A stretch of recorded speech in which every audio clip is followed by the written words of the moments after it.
예수님의 12제자 가운데 두 번째 제자 우리 안드레에 대해서 같이 말씀을 나눠보도록 하겠습니다. 이 여러분 내용을 보시면 생각나는 게 혹시 있나요? 2021년 3월 11일 4억 4,500만 달러 얼마인지 잘 모르시겠죠?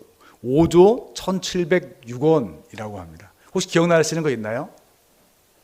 유 목사님은 전혀 기억이 안 나신다고. 네, 바로 여러분 이 쿠팡이라는 회사입니다. 와, 대단하죠? 뉴욕 증시에 상장하고 난 이후에 엄청난 그 가치가 막 올라가가지고 지금은 약 5조 원에 육박하는 가치를 가진 회사가 되어 버렸습니다.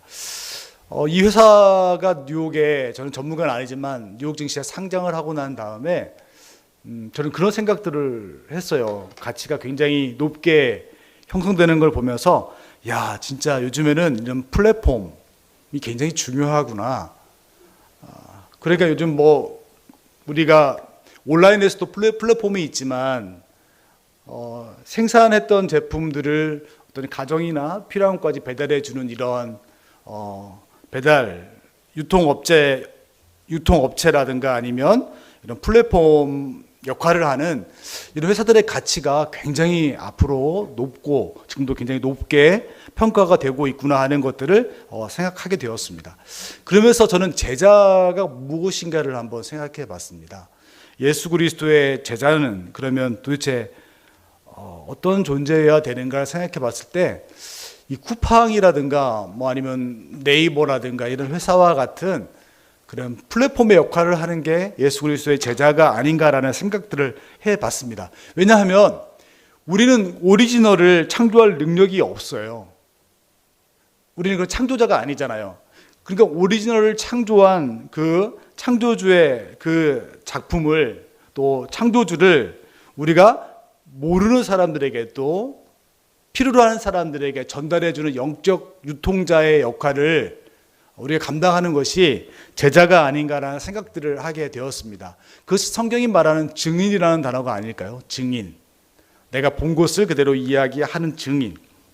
그런 생각들을 해보면서 오늘 뭐 쿠팡 이야기로 오늘 안드레의 이야기를 같이 한번 나눠보려고 합니다. 안드레는 성경에 보면 크게 세 사건이 기록되어 있습니다. 오늘 그 세 가지의 사건을 다 다룰 거고요. 안드레라는 단어가 신약 성경에 보면 13번 등장을 하는데 그 13번 등장하는 안드레의 이름 속에 드러난 세 사건이 첫 번째가 예수님과 안드레와의 만남, 요한복음 1장의 사건이고요. 두 번째 사건이 오병이어 사건입니다. 예수님에게 보리떡 5개와 물고기 2마리의 도시락을 전달해 준 사람이 바로 안드레입니다. 그리고 세 번째로 요한복음 12장에 나와 있는 헬라인을 예수님께 인도한 사건이 그 사건에 등장하는 게 바로 안드레죠. 오늘 이 세 사건을 같이 한번 살펴보려고 합니다. 오늘 중요한 건 안드레가 이 세 사건 속에서 다 어떤 사람으로 등장하냐면 영적 유통업자의 모습으로 등장한다는 것입니다. 연결자. 그러니까 본인은 어떤 오리지널을 창조한 사람이 아니에요. 어떤 기적을 행한 것도 하나도 나와 있지 않아요. 다만 안드레는 예수 그리스도에게 사람들을 연결시키는 그런 역할을 했던 사람이 성경에 등장하는 안드레입니다. 그래서 오늘 위대한 연결자 안드레라는 제목을 가지고 안드레를 같이 한번 살펴보려고 합니다. 첫 번째, 요한복음 1장 35절에서 40절을 잠깐 펴보시고요.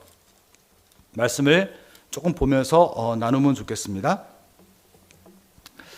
오늘 본문을 보면 또 이튿날 요한이 자기 제자 중 두 사람과 함께 섰다가 라고 이야기하거든요. 35절입니다. 1장 35절. 이 두 제자 중에 한 사람이 누구냐면 바로 안드레입니다. 한번 생각해 보십시오. 세례 요한이 누군가를 데리고 가려고 이렇게 하는데 좌우에 한 명씩을 데려갔다는 거죠. 그 중에 한 명이 누구라고요? 바로 안드레였습니다. 그러면 안드레는 세례 요한에게 있어서 어떠한 존재였을까요? 그냥 볼품없는 사람이었을까요? 무의미한 존재였을까요? 아니요.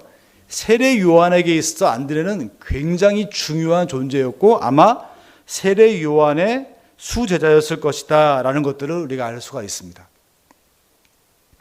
이처럼 세례 요한의 수제자가 안드레가 되었다는 것은 안드레가 굉장히 어떤 어부로서의 삶에도 관심이 있고 열심히 했지만 정말 중요한 게 뭐냐면 안드레가 물고기만 잡고 살아가는 삶에만 관심이 있는 게 아니라 인생과 또 신앙에 대한 진지한 고민이 있는 사람이었다라는 것을 우리가 알 수 있죠. 그러니까 세례 요한과 같은 사람의 제자가 될 수 있었던 것입니다. 저는 이런 의미에서 안드레는 굉장히 좀 그러니까 영적으로 성장에 대한 영적인 관심을 가졌던 사람이었고 그리고 굉장히 고민을 하는 사람이었다라는 생각들을 하게 됩니다. 제가 대학 다닐 때 대학 선배 중에서 저한테 꼭 이렇게 질문하는 선배가 있었습니다. 그 선배는 저만 만나거나 아니면 또 다른 사람 누구를 만나든 물어보는 질문이 딱 둘 중에 하나예요. 너 요즘 무슨 책을 읽고 있니? 또 하나의 질문은 너 요즘 어떤 고민을 하고 있니? 이거였어요. 똑같아요. 늘 만나면 그 두 질문 중에 하나를 질문해요. 그 선배는 어떤 선배였냐면 굉장히 인생에 대해서 고민이 많고 좀 사색적이고 누구보다 말씀 안에서 좀 열심히 살아가려고 하는 선배였어요. 그 선배가 생각하기에 누가 성숙할 수 있는 사람이라고 생각하냐면 그 선배는 고민하는 사람이 잘한다.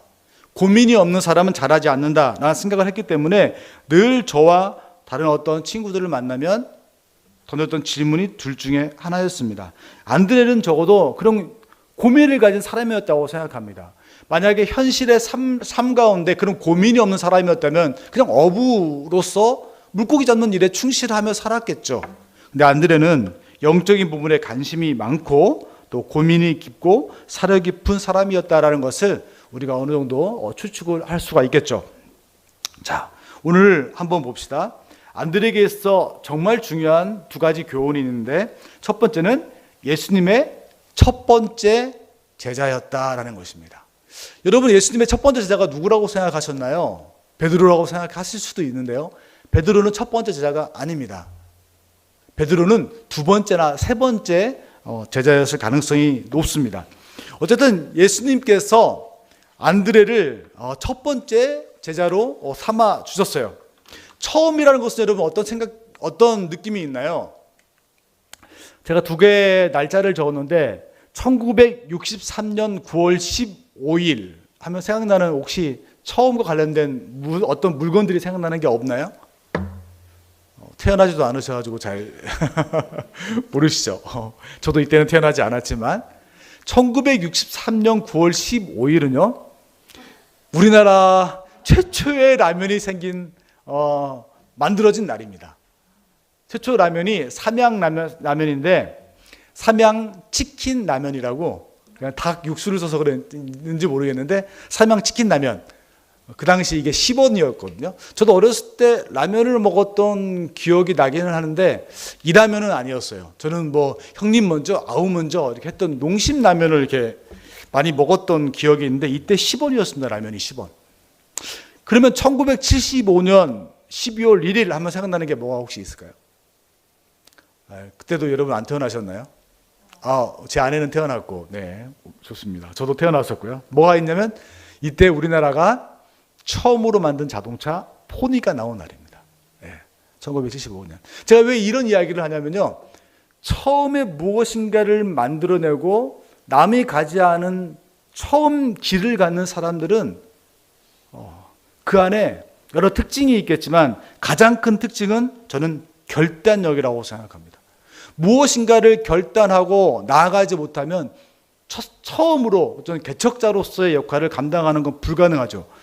세례 요한의 제자가였는데 세례 요한이 보라 세상 죄를 지고 가는 하나님의 어린 양이로다 했을 때 많은 제자들이 뒤에 따라왔겠죠. 그런데 안드레가 예수님을 쫓는 제자로서 첫 제자가 되었다는 것은 그만큼 안드레는 결단력이 있는 사람이었다라는 것들을 볼 수가 있습니다. 근데 안드레가 이런 결단을 하기가 쉬웠을까요? 잘 생각해 보면 안드레는 어떤 사람이었다고 했습니까? 안드레는 세례 요한의 수제자입니다. 수제자. 그렇다면 안드레가 가지고 있는 기득권이라는 걸 여러분 생각해 보셔야 돼요. 안드레가 결단하는 게 쉬웠을까? 결단코 쉽지 않았을 것입니다. 어려웠을 거예요. 굉장히 어려웠을 거예요.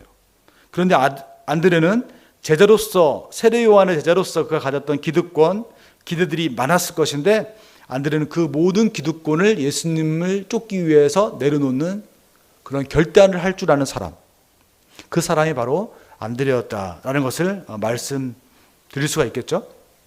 저는 총신대학을 나왔거든요. 여러분, 총신대학은 신학대학이죠. 저는 고등학교 때 총신대를 갈 마음이 추워도 없었습니다. 왜 그러냐면요, 아버지께서 거길 가면 어떻겠느냐 이야기를 했어도 저는 콧방귀도 안 꼈거든요. 왜 그러냐면 대학 캠퍼스에 대한 기대감이 있었어요. 대학 캠퍼스에서 저희 때는 이렇게 뭐 팔베개 하고 이렇게 잔디 하나 물고 누워가지고 대학 캠퍼스에서 뭐 이렇게 누워 있거나 아니면 기타 치고 막 뭐 노래를 부르고 이런 어떤 대학 생활에 대한 낭만들이 막 있었거든요.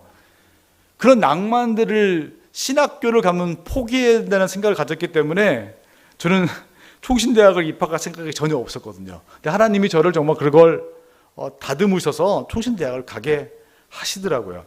저는 제자의 삶은 뭔가, 제자의 삶은요, 전 결단하는 삶이라고 생각합니다. 많은 걸 떠나서 제자가 된다는 것은 결단하지 못하는 사람은 절대 제자의 삶을 걸어갈 수가 없다. 안드레가 그것을 우리 가운데 분명히 보여줍니다. 제자는 반드시 결단하는 사람이다. 옳은 것이라고 판단이 되면 과감히 지금까지 내가 쫓았던 모든 것들을 버리고 쫓을 수 있는 결단력이 있는 사람, 그런 삶을 사는 사람이 바로 제자다. 그런 의미에서 믿음이라는 것은 용기로 드러나는 것입니다. 아브라함의 믿음을 우리가 많이 이야기를 하죠. 왜냐하면 아브라함은 믿음의 조상이라고 얘기하니까요.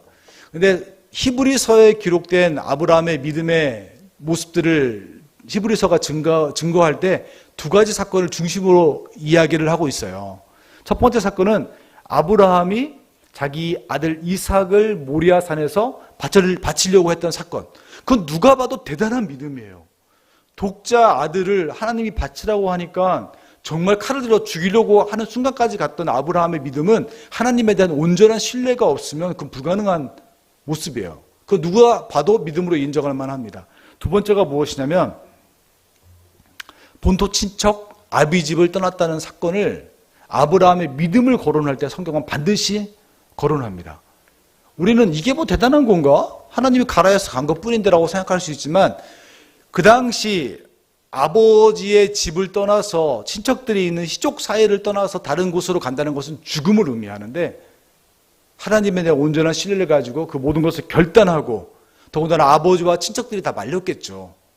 많은 친척이 따라오지 않은 거 보면 아마 말리고 그랬을 것 같아요. 근데 그 모든 것을 다 무리치고 결단하고 갔던 아브라함의 모습을 가르쳐서 성경은 믿음이라고 말합니다. 그런 의미에서 믿음은 분명히 용기로 드러나는 것입니다. 저는 이 맥락에서 우리 하늘시작교회 성도님들을 정말 격려하고 축복합니다. 왜냐하면 정말 너무 작은 교회에 여러분들이 이렇게 오셔서 같이 신앙생활을 한다는 것, 저는 귀한 결단 아니면 못한다고 생각하거든요. 그런 의미에서 여러분은 이미 제자의 길을 저는 가고 있지 않나라는 생각들을 하게 됩니다. 두 번째로 빌립보서에서도 그래서 이렇게 말하죠.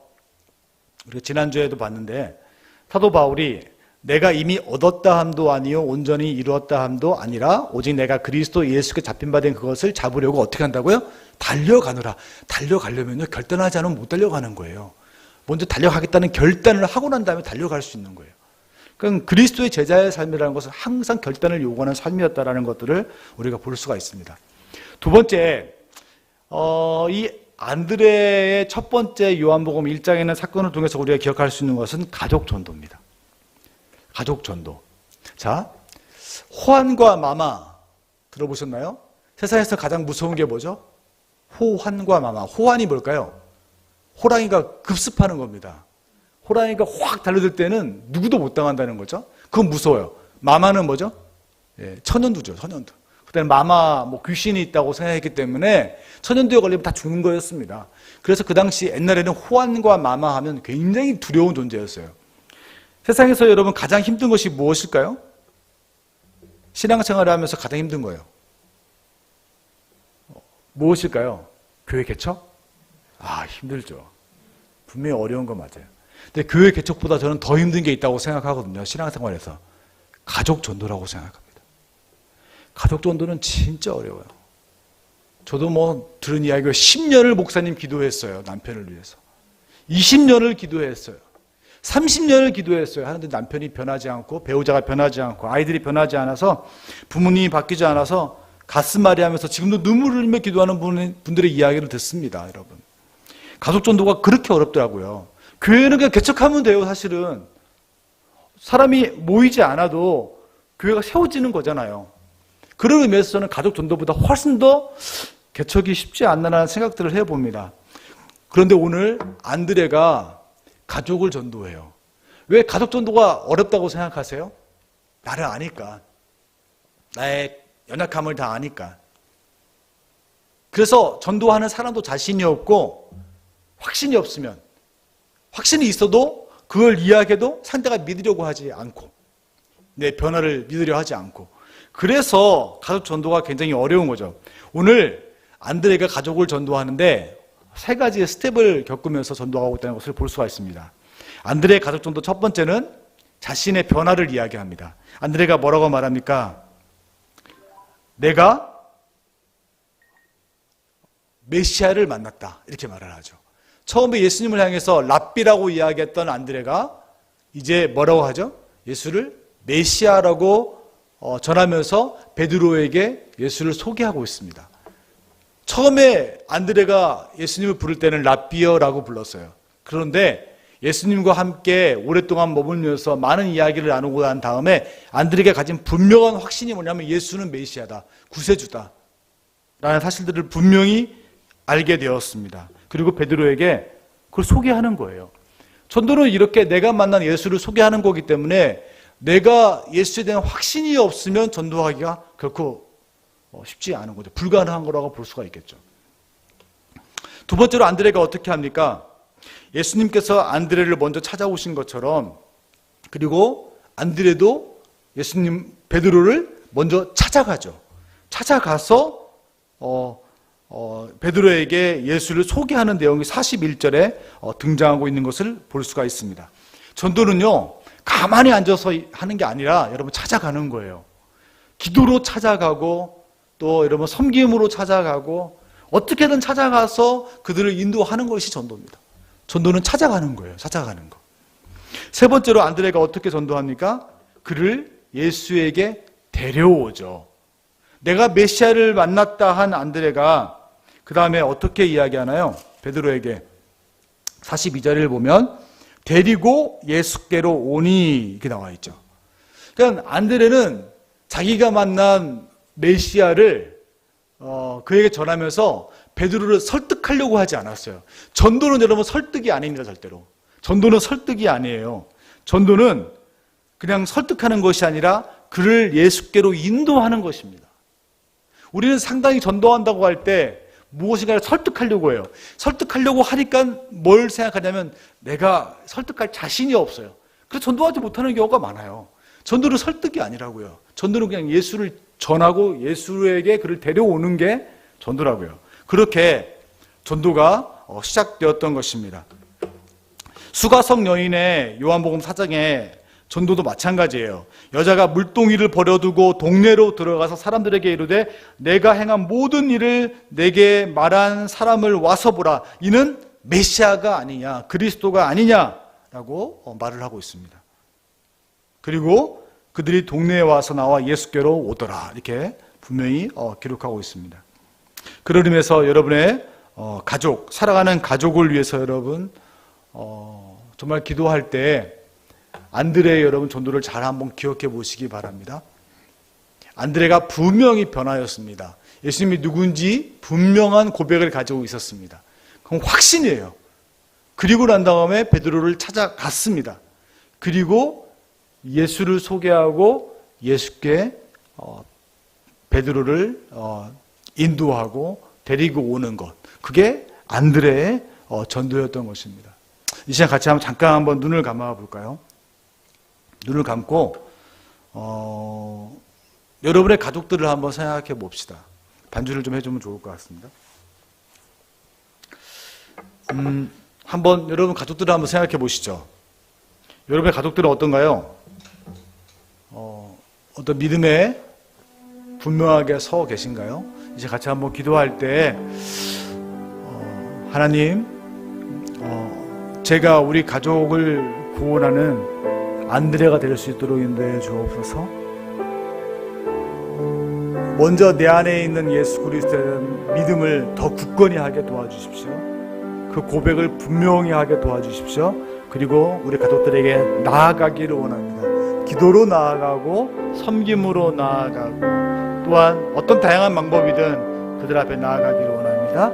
그리고 그들을 예수 그리스도에게로 데려오고 인도하는 일을 주님 할 수 있도록 도와주십시오. 우리 같이 이러한 안드레의 전도를 기억하면서 잠깐 우리 한 1, 2분 정도 우리 연약한 믿음이 연약한 가족들, 예수를 모르는 가족들, 친척들을 기억하면서 같이 잠깐 기도합시다. 같이 기도하겠습니다. 사랑의 아버지, 사랑하는 아버지 하나님, 우리 아르시 아버지들 가족들을 기억하여 주옵소서. 같이 또 예수 그리스도를 사랑하는 아르시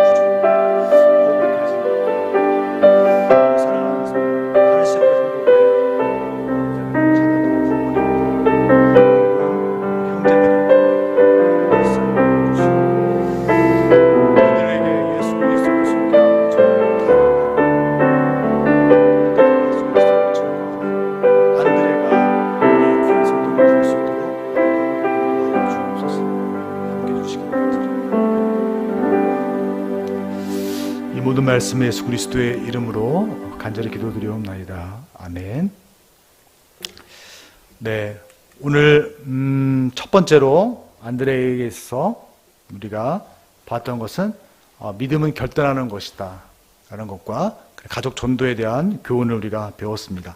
두 번째 안드레 사건은 오병이어 사건입니다. 오병이어 사건은 여러분이 잘 아는 것처럼 마태, 마가, 누가, 요한복음 이 사복음서에 다 기록된 말씀이죠. 근데 여러분 요한복음 나오는 특별히 오병이어 사건을 볼 때 우리가 관찰을 좀 하면요, 몇 가지 대조가 되는 것들을 볼 수가 있습니다. 어떤 대조가 있냐면 첫 번째는 이런 대조가 있죠.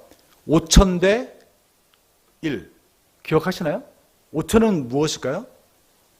장성한 어른 5천 명, 그 다음에 1은 그 당시에 굉장히 모든 사람이 하찮게 여겨서 사람 수에도 개수에도 들지 못했던 어린아이 1명. 200과 5와 2는 무엇일까요? 많은 무리를 먹이기 위해서 빌립이 예수님의 제안을 받고 얼핏 생각했던 200데나리온으로도 부족하다는 200이라는 숫자가 있고요. 그 아이가 가져왔던 5개의 보리떡과 물고기 2마리가 대조가 되고 있죠. 200데나리온이라는 거대한 양식을 사는 돈과 오병이어라는 것이 대조가 되고 있고요. 또 하나가 대조가 무엇이냐면 빌립과 안드레입니다. 이 대조가 성경에 나와 있는 거죠. 저는 오늘 빌립과 안드레 이야기를 좀 나누려고 합니다. 빌립은 어떤 사람이냐면요, 예수님의 12제자 중에서 유일하게 헬라식 이름을 가진 사람이 빌립입니다. 그러니까 빌립의 아버지는 국제적 감각을 가져서 아이의 이름을 빌립이라고 적었어요. 헬라식으로 이름을. 요즘 사람들이 요한 이렇게 짓듯이, 그렇죠? 아니면 부르기 편하게 이렇게 이름을 짓는 것처럼 그렇게 이름을 지었어요. 그리고 빌립은 항상 등장할 때 보면 머리가 굉장히 명석한 사람이었고 셈이 빠른 사람이었습니다. 그리고 주변 환경을 잘 파악하는 사람이었어요. 저는 사실 부족한 게 뭐냐면 상황 파악을 잘 못하는 때가 참 많이 있는데, 어쨌든 빌립은 굉장히 그런 부분에서 명석한 사람이에요. 그래서 예수님께서 빌립에게 물어본 거예요. 어떻게 하면 좋겠니, 빌립? 그러니까 별로 큰 고민도 않고 주님 200데나리온도 부족합니다 라고 쉽게 이야기할 수 있는 사람이 빌립이었던 것입니다. 안드레는 어떤 사람이었을까요? 안드레는 진짜 분위기 파악을 잘 못하는 사람이에요. 자기 형처럼. 자기 형은 호들갑인데 안드레는 어쩐지 분위기 파악을 못해요. 그렇지만 주위를 살필 줄 알고 큰 것보다는 작은 것에 관심을 가진 따뜻한 마음을 가진 사람이라는 것을 알 수가 있습니다. 그 뒷부분에 조금 더 설명을 할게요. 많은 사람들이 이 사람들을 어떻게 먹여야 되는가라고 막 이야기를 나눌 때 생각해 보세요. 너무나 생뚱맞잖아요. 분위기 파악을 못 해가지고 애들을 가져온 그 오병이어 도시락, 작은 도시락 하나를 가져와 예수님께 드리는 거예요. 그래서 어떻게 하겠다는 거예요? 예수님만 먹으라고요? 다 굶고 있는데 예수님은 혼자 이렇게 먹고 있어요? 그렇게 눈치가 없는 사람이 안드레예요. 그런데 안드레는 정말 작은 것들을 이렇게 볼 줄 알고 관심을 갖는 사람. 그 사람이 바로 안드레였던 것입니다. 그리고 긍휼의 마음을 가진 사람이 안드레였어요. 저는 어렸을 때 저희 동네에는 이런 펌프가 있었거든요. 아마 보신 분도 있고 못 보신 분도 계실 거예요. 수동식 펌프. 아마 어르신들은 다 아마 한 번씩 봤을 거라고 생각합니다. 이 펌프를 어떻게 해야지 여러분 물이 콱콱 나오게 하나요?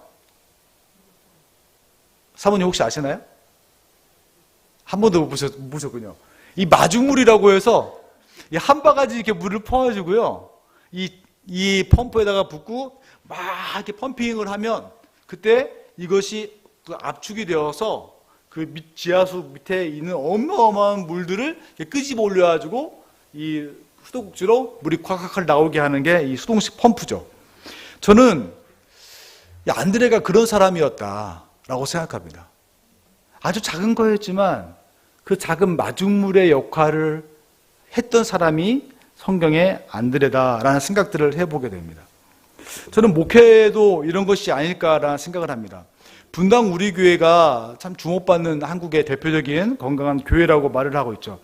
이찬수 목사님이 2010년도인가요?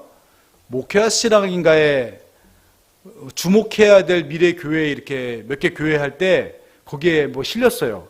실렸는데 이제 물어보는 거죠, 기자가. 분당 우리 교회 부흥의 원인이 무엇이라고 생각합니까? 이찬수 목사님이 뭐라고 대답했을까요? 모릅니다. 저는 모릅니다. 논리적으로 설명이 안 됩니다. 그게 그분의 대답이에요. 그게 그분의 대답입니다. 목회는 논리로 하는 것도 아니고 머리로 하는 것도 아니고 정말 하나님의 은혜로 하는 것이라고 생각합니다. 그래서 교회를 개척한다가 아니라 교회가 개척된다라는 말이 또 맞는 것 같아요. 누가 교회를 개척한 게 아니라 하나님에 의해서 교회가 개척되는 것이다 라는 표현도 정확하게 맞는 표현이라는 생각이 듭니다.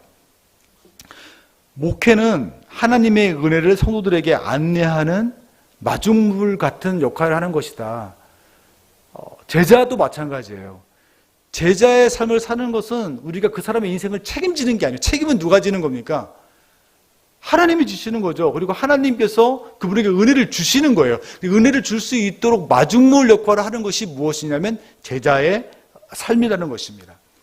저는 성경을 읽다가 참 이해가 안 되는 여러 부분들이 많이 있는데 특별히 엘리야의 이야기를 제가 읽을 때마다 이해가 안 되는 건 열왕기상 17장을 이제 우리가 좀 있으면 읽는데요.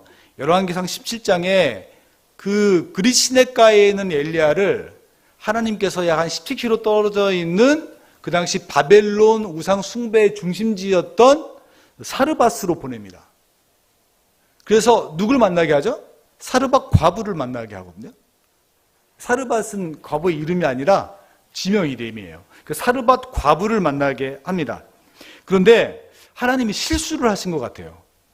아니 까마귀로 이렇게 잘 먹이셨던 하나님이 사르밧 과부를 만났는데 이 과부가 어떤 사람이죠? 빵과 물이 없어가지고 기름이 없어서 마지막으로 남아있는 밀가루로 빵을 자기 아들과 구워 먹고 죽으려고 했던 그렇게 너무나 지질이 궁핍한 삶을 살고 있는 사람이 누구였냐면 이 사르밧 과부였어요. 근데 하나님께서 유양 배고픔을 해결하도록 하기 위해서 엘리야를 그곳에 보냈다면 좀 부잣집에 보내면 안 되나요? 왜 궁상맞은 이런 사르밧 과부와 같은 가난한 집에 보내냐고요. 그리고 하나님이 그 이후에 까마귀를 가지고 엘리야를 먹였다는 것도 하나도 나와 있지 않아요. 왜 그렇게 하나님께서 이 사르밧 과부를 만나게 하셨을까요? 그것은 아주 간단합니다. 바알 종교의 중심지였던 수도와 같은 이 사르밧이라는 곳에서 바알이 있다고 생각하는 곳에 뭐가 있죠? 풍요의 신이잖아요, 바알은. 풍요가 있는 것이 아니라 궁핍이 들끓고 있는 거예요. 그런데 하나님께서 그 사르밧 과부와 함께하는 순간에 그 궁핍이 뭘로 바뀌죠? 풍요로 바뀌는 것입니다. 그것을 하나님이 엘리야에게 보여주는 거예요. 그리고 보여주면서 무엇을 설명하시냐면 엘리야의 사명이 무엇인지를 이 사르밧 과부를 통해 보여주는 것입니다. 너가 그런 마중물 같은 역할을 하는 것이야. 생명도 주지 못하는 우상이 무엇인지 증명하고, 그리고 하나님만이 진짜 하나님이라는 것을 사람들에게 알리는 것이 너의 사명이야 라고, 그런 마중물 같은 역할을 하도록 하나님이 사르밧 과부에게 엘리야를 보낸 것이죠. 어쨌든 그 오늘 이야기는 아니니까. 자, 그런 의미에서 오늘 교훈은 그렇습니다. 작은 것에 대한 관심과 긍휼의 마음을 가졌던 안드레에 대한 이야기죠. 오늘 제가 두 예화를 좀 더 이야기를 좀 할게요. 첫 번째 예화는요, 어떤 예화냐면 유태인 선교회라는 선교회가 있습니다. 그러니까 유대인들이 여러분 아시겠지만 예수 그리스도를 선지자의 한 명으로 믿기 때문에 예수를 메시아라고 믿지가 않죠. 그들은 지금도 메시아를 기다리고 있잖아요. 근데 이 유태인들을 전도하는 유태인 선교회가 있는데, 이 유태인 선교회에 아주 유명한 유대인 전도왕이 모이셰 로젠이라는 사람이 있습니다. 모이셰 로젠이라는 사람이. 근데 이 모이셰 로젠이 어떻게 예수를 믿게 되었냐면, 이 모이셰 로젠이 자기 아내를 통해서 예수님을 알게 되었어요. 예수님을 믿었어요. 그리고 난 다음에 수많은 유태인들에게 예수 그리스도의 복음을 전하는 유태인의 전도왕이 되었습니다. 그가 이런 고백을 했습니다.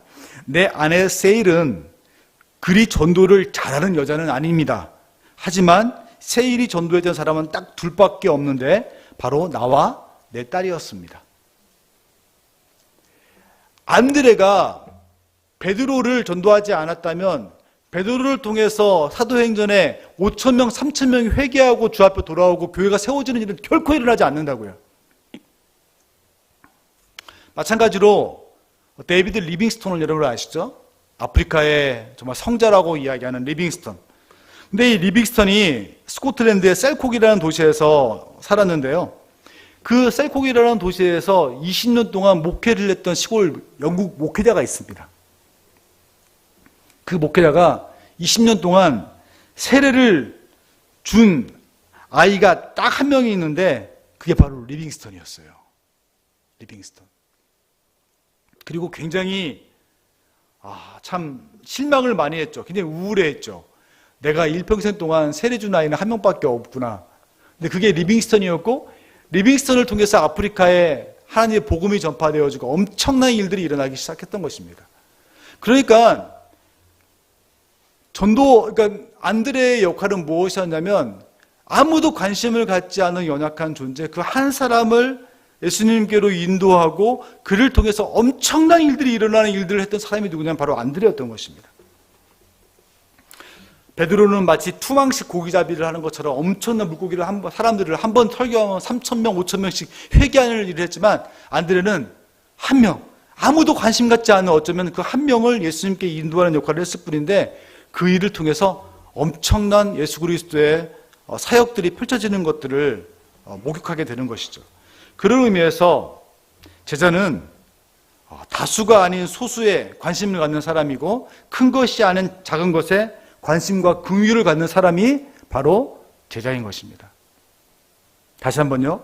제자는 다수가 아닌 소수, 큰 것이 아닌 작은 것에 관심과 긍휼을 갖는 삶을 사는 사람, 그게 제자다라고 저는 생각합니다.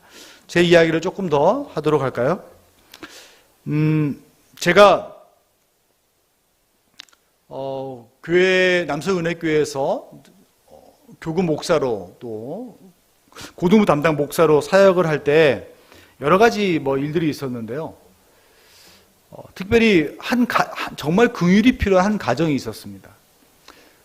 그 가정을 제가 다 속속들이 이야기하면 누군지 금방 알 수 있기 때문에 말하기는 좀 어려운데, 어쨌든 그 집사님 가정에 두 아이가 있는데 한 아이는 자폐고요, 한 아이는 심장병을 앓고 있는 가정이었습니다.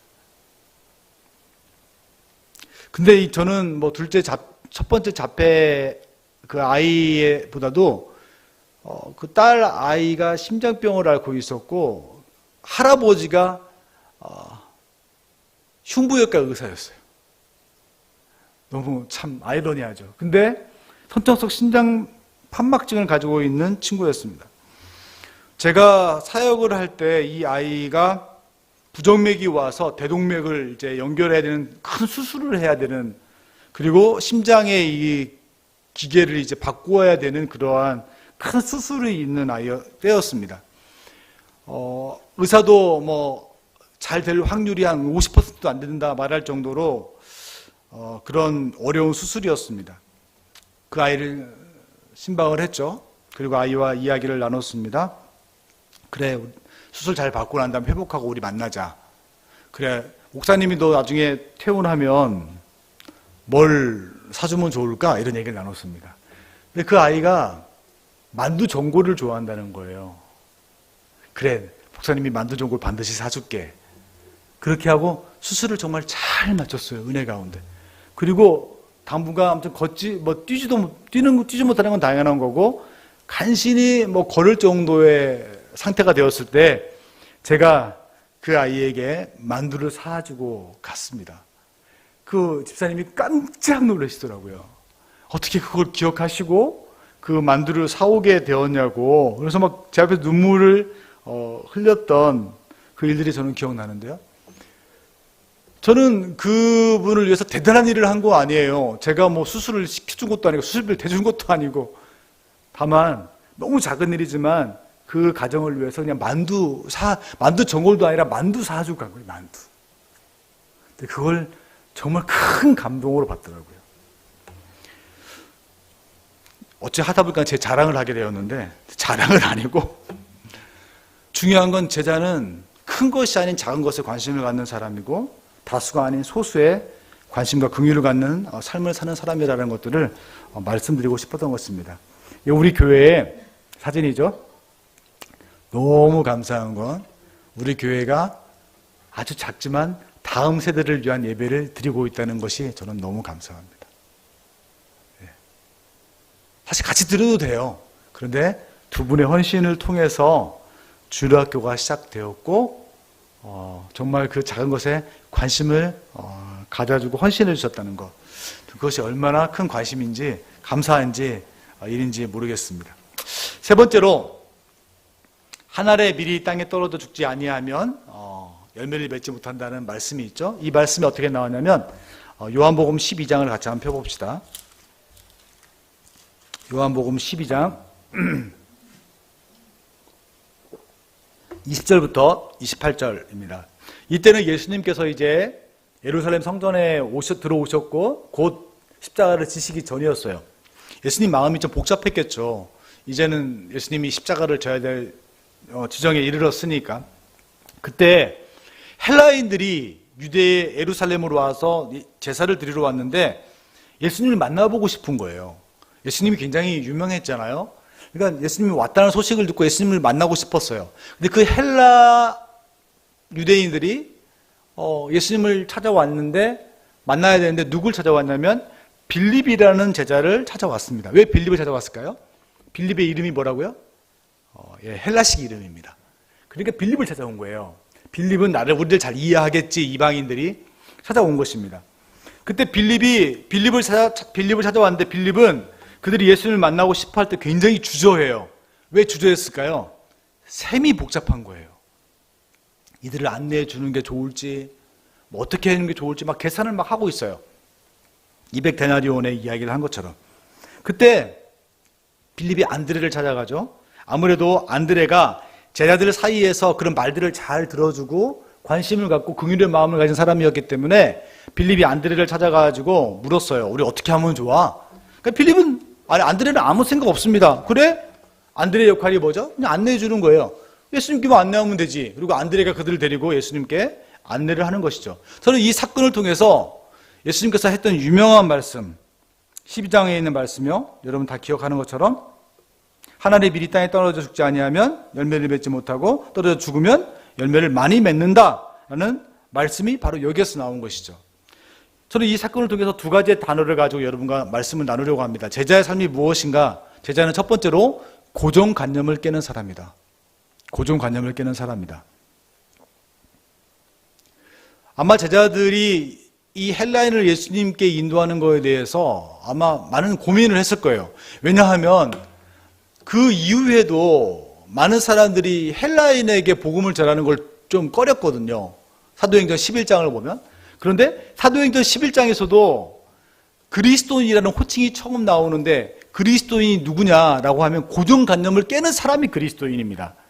보십시오. 19절에 그때 스데반의 일로 일어난 환란으로 말미암아 흩어진 자들이 베니게와 구브로와 안디옥까지 이르러 유대인에게만 말씀을 전하는데 그 중에 구브로와 구레네 몇 사람이 안디옥에서 이르러 헬라인에게도 말하여 주 예수를 전파하니. 그러니까 모든 사람이 유대인에게만 복음을 전할 때 헬라인에게도 복음을 전했던 그들을 가르쳐서 뭐라고 하냐면 그리스도인이라고 한 것입니다.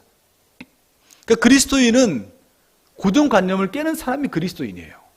선입견을 깨는 사람이라고요. 이것만 있었나요? 그 이후에 안디옥 교회가 엄청나게 부흥을 하죠. 그때 바나바가 사울을 찾으러, 안디옥 교회 목회자 담임 목사였던 바나바가 사울을 찾아 다소에 갑니다. 사울을 그냥 바울을 불러온 게 아니라 바울을 만나러 담임 목사님이 갔다고요. 가지고 만나서 26절 어떻게 하죠? 안디옥에 데리고 와서 둘이 교회에 1년간 모여 있어 큰 무리를 가르쳤다. 그 당시 사울을 누구도 환대하지 않고 같이 사역하기를 꺼리는 그때 그 고정관념과 선입견을 깨는 역할을 했던 게 바나바였고, 이때 사람들이 그 모습을 지켜보고 뭐라고 했다고요? 비로소 그리스도인이라 일컬었더라 라고 말합니다. 그리스도인은 어떤 사람이죠? 그리스도인은 고정관념을 깨는 사람입니다. 누가 예수 그리스도의 제자죠? 이 고정관념과 여러분 선입견을 깨는 사람, 그 사람이 바로 그리스도인이고 예수 그리스도 제자인 것입니다. 두 번째, 제자는 어떤 사람이냐면 제자는 모험하는 사람이다. 문제가 생겼을 때 이 빌립은요 끙끙댑니다. 근데 문제가 생겼을 때 반대로 안드레는 그걸 가지고 머리를 쓰는 것이 아니라 그냥 가지고 그냥 예수님께 나아가는, 도전하는 사람, 모험하는 사람이 바로 안드레였어요. 우리는 안드레를 보면서 아유 철부지라고 생각할지 모르지만 그때 오병이어를 가지고 예수님께 도시락 가져가고 싶냐? 라고 말할지 모르지만 그게 여러분 제자의 삶이라고요. 그게 제자의 삶이라고요. 믿음은 보험이 아니라 여러분 모험입니다. 믿음은 머리로 살아가는 게 아니라 믿음은 여러분 도전하는 마음으로 가는 것입니다.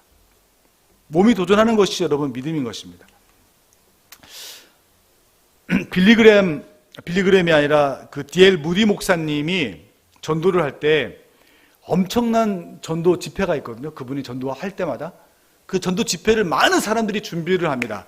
그 많은 사람들이 전도의 준비 과정 속에 안드레 작전이라고 오퍼레이션 안드레라는 그런 특별한 어떤 그 기간이 있어요.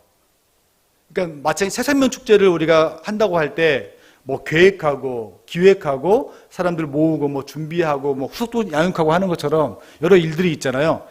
그 D.L. 무디 목사님이 전도 집회를 할 때 엄청난 일들이 많이 일어났는데 그때 반드시 그 과정 중에 한 과정이 뭐냐면 오퍼레이션 안드레라는 그런 과정이 코스가 있어요. 이게 무슨 코스냐면요. D.L. 무디 목사님 같은 경우는 쉽게 얘기하면 베드로식 복음 전도인 거죠. 탁월한 설교가니까 예수 그리스도의 복음을 설교로서 전파하는 것입니다. 그럼 많은 사람들이 감동을 받아요. 근데 그것으로 안 돼요. 그것으로 안 되고 맨 마지막에 이 오퍼레이션 안드레라고 해서 이 안드레 작전이라고 해서 이 많은 사람들이 그렇게 감동받은 사람들이 만약 결심 카드를 내거나 내 신앙에 대해서 고민하고 싶다라고 하는 분들이 있으면 그들을 찾아가지고 그들에게 1대1로 복음을 전하는 과정이 바로 이 안드레 작전이에요. 쉽게 이야기하면 여러분 전쟁이 일어나면 비행기가 와가지고 공군이 막 적지를 막 공격을 하죠. 포가 쏴가지고 적지를 공격하죠. 그런데 이 땅을 차지하는 건 누가 하죠? 보병이 하는 것입니다. 작전, 우리 그 승리의 깃발을 그 고지에 꽂는 그 역할을 하는 게 누구냐면 바로 이 안드레와 같은 사람이라는 거예요. 그런 역할을 하는 것, 그래서 그런 모험을 하는 것, 그것이 바로 믿음이요 제자의 삶이라는 것입니다. 마지막으로 이분을 이야기하고 이제 말씀을 좀 정리하려고 합니다. 허드슨 테일러, 중국 선교의 아버지라고 하죠. 특별히 중국 내륙 선교의 아버지라고 우리가 볼 수 있습니다. 허드슨 테일러의 생애를 보면 그가 굉장히 유복한 집안에서 태어났어요. 1832년에 영국 요크셔에 있는 한 마을에서 감리교 설교자이기도 하고 목회자이기도 하고 또 약사였던 아버지 밑에서 굉장히 유복한 집에서 장남으로 태어났습니다. 그래서 아버지로부터 영향을 많이 받아서 중국을 어렸을 때부터 막 가슴에 품었어요. 그리고 1854년도에 그래서 1860년도까지 약 한 6년 동안 중국에 가서 선교를 열심히 하죠. 그리고 다시 영국으로 돌아왔습니다. 또 필요한 공부도 하고 필요한 것들을 준비하기 위해서 돌아왔죠. 그래서 결혼도 하고 이제 다시 중국으로 가려고 하니까 마음에 갈등이 엄청 있는 거예요. 엄청난 갈등이 막 있기 시작했습니다. 가야 되나 말아야 되나 막 고민을 막 할 그때에 그 허드슨 테일러가 그 브라이튼이라는 그 해변가를 이렇게 거닐면서 그때 거기에서 하나님을 만나고 결단을 하고 다시 1866년에 중국으로 가서 내지 선교를 본격적으로 시작하는 내용이 있는데요. 그때 허드슨 테일러가 썼던 1865년 6월 25일에 썼던 일기가 있습니다. 거기서 뭐라고 이야기하냐면 허드슨 테일러가 주님이 나의 불신을 정복하였고 그리고 나는 하나님께 내 자신을 항복하였다. 이 모든 사역을 위해서 이렇게 일기에 기록을 하고 있습니다. 우리가 정말 결단하고 그리고 모험하는 것, 그것이 제자의 삶이었고요. 그런 삶을 사는 사람이 제자의 삶을 사는 사람입니다. 예수 그리스도의 제자인 것이죠. 제자의 삶은 누가 살 수 있는가? 바로 이러한 모험을 감행할 줄 아는 사람이 살아갈 수 있는 것입니다. 결혼하고 여러분 영국에 머물렀고요. 이미 6년 동안 선교를 하고 왔고 얼마든지 핑계대고 의사로서 살아갈 수 있었을 것입니다. 그런데 허드슨 테일러는 그렇게 하지 않았어요.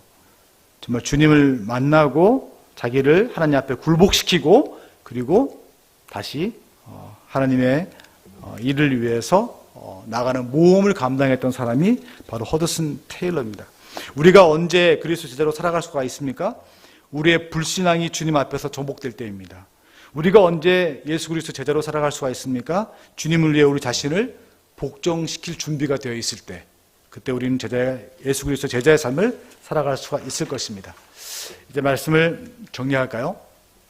안드레는요, 카프카스 산맥, 그냥 지금으로 따지면 터키와 이스탄불 지역인데 그곳에서 복음을 전했습니다. 그리고 그리스 지경에 이르기까지 복음을 쭉 전하다가 고린도에 있는 파트로스에서 십자가 순교를 당한 곳으로 나와 있는데, 특별히 안드레는 예수님처럼 십자가에 박히는 걸 본인이 원치 않아서 이 X자 십자가에서 못 박혀 죽은 것으로 나옵니다. 그래서 그 안드레에 나와 있는 성화들을 보면 안드레가 죽었던 모든 모습은 이렇게 X자 십자가에서 못 박혀 죽은 걸로 나와 있어요.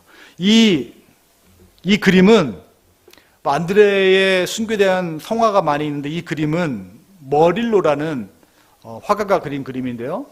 1675년도에 그린 성화입니다. 그런데 잘 보십시오. 이 성화에서 우리가 집중적으로 봐야 될 부분이 어디 있냐면, 그림의 맨 오른쪽에 보면 이쪽이죠. 여기 한 사람이 보이나요? 이 사람이 지금 어떻게 하고 있죠? 눈물을 흘리며 수건으로 눈물을 훔치고 있잖아요. 이게 누구냐면 안드레에게 오병이어를 전해준 아이입니다.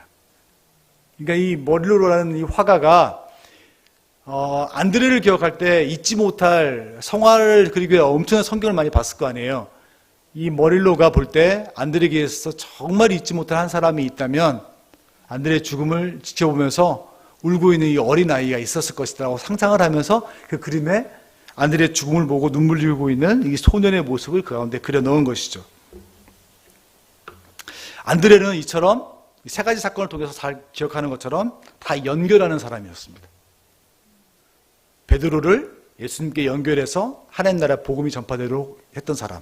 또 안드레는 이 어린 소년을 예수님께 인도하심으로 연결시킴으로 오병이어의 기적을 통해서 예수님이 진짜 하나님을 선포하게 한 사람.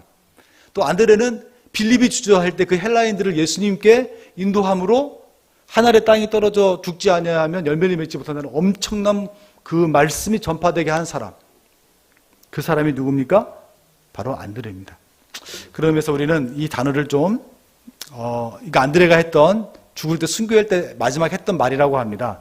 오 그리스도 예수여 나를 받으소서. 나는 당신을 보았고 당신을 사랑했고 당신 안에서 비로소 나 자신을 찾을 수 있었습니다. 주여 당신의 영원한 왕국으로 내 영혼을 편안히 인도하소서라고 말하고 십자가에서 순교한 것으로 이렇게 나와 있습니다. 우리는 안드레의 이야기를 들을 때마다 know how가 있고 know where가 있는데 우리가 남들이 모르는 노하우를 아는 건 그게 중요한 게 아니라 안드레는 이 우리가 부족한데 이 부족한 것들을 갖다가 어떻게 누구에게 연결을 시킬까 고민했던 사람이 안드레입니다. 여러분 주저하지 마십시오. 우리가 다 알아서 예수 믿는 것도 아니고요. 다 알아서 전도하는 것도 아니고 다 안다고 제자가 되는 것도 아닙니다. 부족하면 부족한 대로 내 자신을 예수님께 연결시키고 그리고 그 사람을 예수님께 연결시키고 이러한 삶을 사는 것이 연결자의 삶을 사는 것이 바로 예수 그리스도의 제자의 삶인 것입니다. 저는 그러한 삶이 저와 여러분의 삶이 되기를 주님의 이름으로 축원해 드립니다. 이 시간 우리 같이 마지막으로 찬양할까요?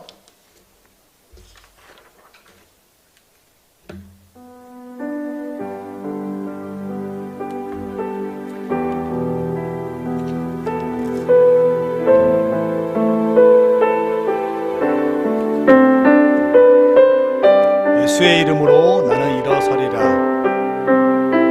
여러분의 부족함 가운데도 주님의 이름을 의지하며 나가길 바랍니다. 예수의 이름으로 나는 일어서리라. 주가 주신 능력으로 나는 일어서리라. 원수가 날 향해 와도 쓰러지지 않으리. 주가 주신 능력으로 주가 주신 능력으로 주가 주신 능력으로 일어서리. 한 번 더 예수의 이름으로 예수의 이름으로 나는 일어서리라.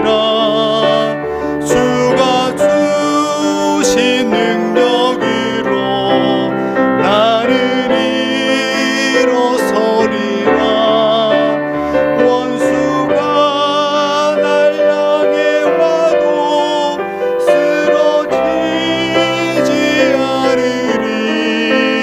주가 주신 능력으로 주가 주신 능력으로 주가 주신 능력으로 일어서리. 이 시간 우리가 말씀을 기억하면서 같이 기도합시다. 우리가 안드레의 사건이 기록되어 있는 새 말씀을 같이 나누었습니다. 요한복음 1장, 요한복음 6장, 요한복음 12장에 기록되어 있는 말씀을 통해서 하나님은 우리에게 분명하게 말합니다. 제자의 삶이라는 것은 know how를 아는 것이 아니라 know where, 내가 누구에게로 내 자신을 연결시킬지 아는 사람이 제자다. 정말 예수를 모르고 세상을 자랑하는 사람들, 그들을 예수께 연결하는 사람이 제자다. 우리한테 분명하게 말씀해 주고 있습니다.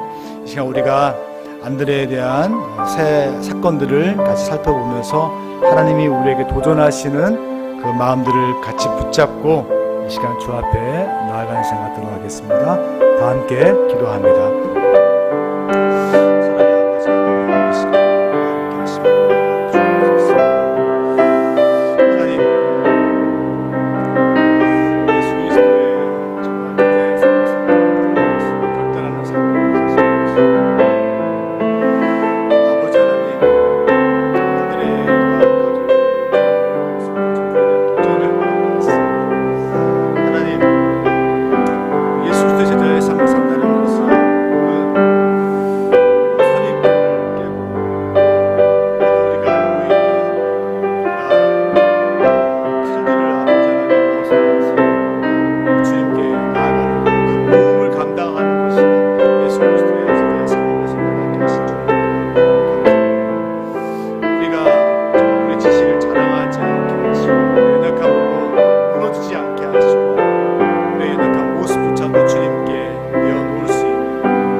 하나님, 이 시간 우리가 안드레와 관련된 성경의 새 사건들을 같이 나누면서 우리 어떻게 제자의 삶을 살 것인지 도전받았습니다.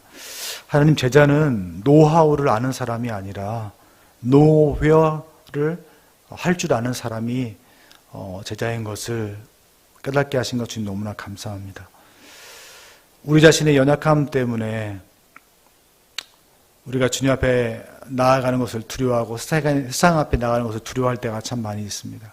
그런데 연약한 우리를 주님 앞에 내어놓고 또 주님을 알지 못하고 방황하는 자들을 주님께 연결시키는 그러한 위대한 연결자의 삶, 그런 안드레의 삶을 우리가 살아갈 수 있도록 주님 도우시며 인도해 주옵소서. 특별히 아버지 하나님, 이 세상을 살아갈 때 안드레가 그의 가족을 전도했습니다.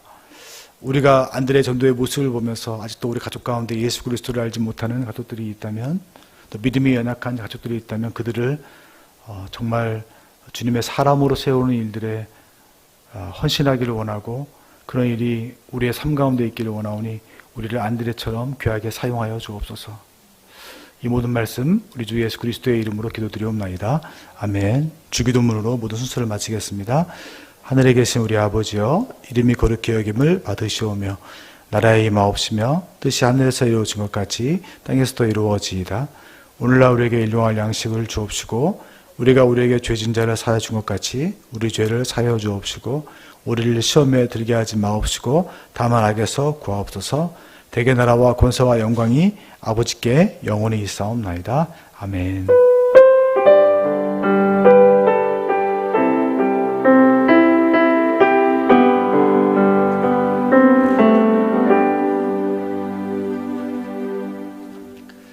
네, 오늘 안드레에 대한 말씀을 같이 나눴고요. 돌아오는 또 주일날 여러분 반가운 얼굴로 다시 만나도록 하겠습니다. 네, 이것으로 모든 수요 블레싱 순서를 마치도록 하겠습니다. 감사합니다.